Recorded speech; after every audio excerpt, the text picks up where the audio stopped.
So yeah, this has been fun. If I die, then I won't have to pay the bill.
So, as you can see, I am rather dirty, as are these very beautiful bikes. I will also note that I think they look really good when they are dirty, which is definitely a good thing, considering the way Triumph presents them, considering this whole Scrambler movement was sort of based on an off-road concept.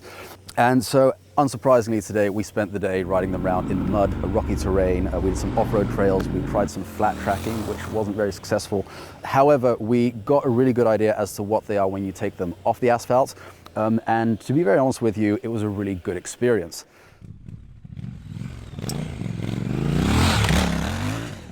Now, to illustrate the differences between them, this is the standard XC model. It comes with standard suspension, which has 200 mils of travel, and it does not have the Off-Road Pro mode.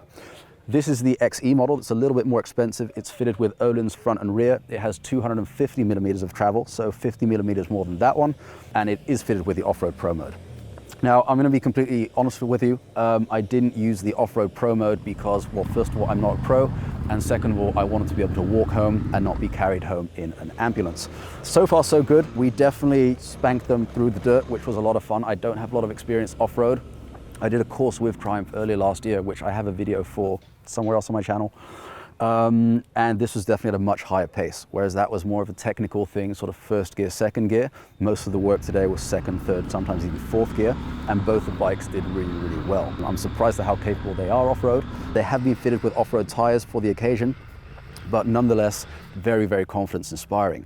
So the similarities between them are, of course, the engine is exactly the same, the electronics are the same. They both have that really warm engine character. They're both very confidence inspiring. They both have that big, friendly, giant kind of character where it's got plenty of torque, it never kicks in too hard. You never have the idea that it's going to spin out on you unless you really manhandle them.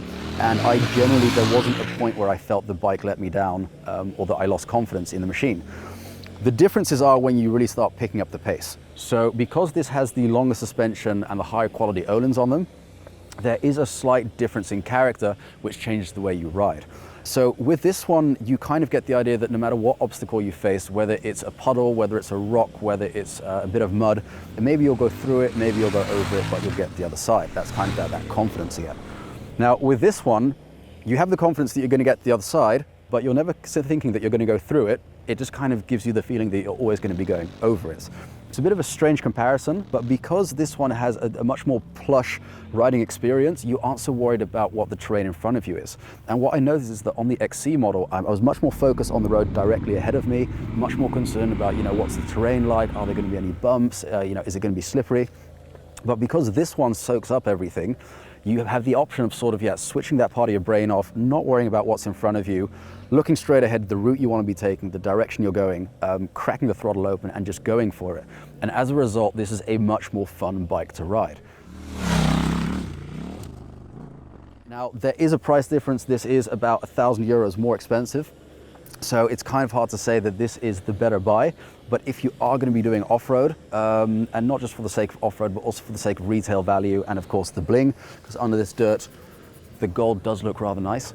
I definitely think this is going to be the better buy. It's only 1,000 more, you get the better electronics, you get better suspension, and of course you get all the other things that are sort of going to increase the bling and the resale value eventually as well.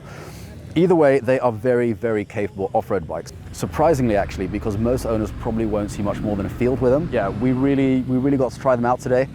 was a great experience. I like both of them, but this is clearly the winner, and I definitely think that this is going to be the better buy off-road.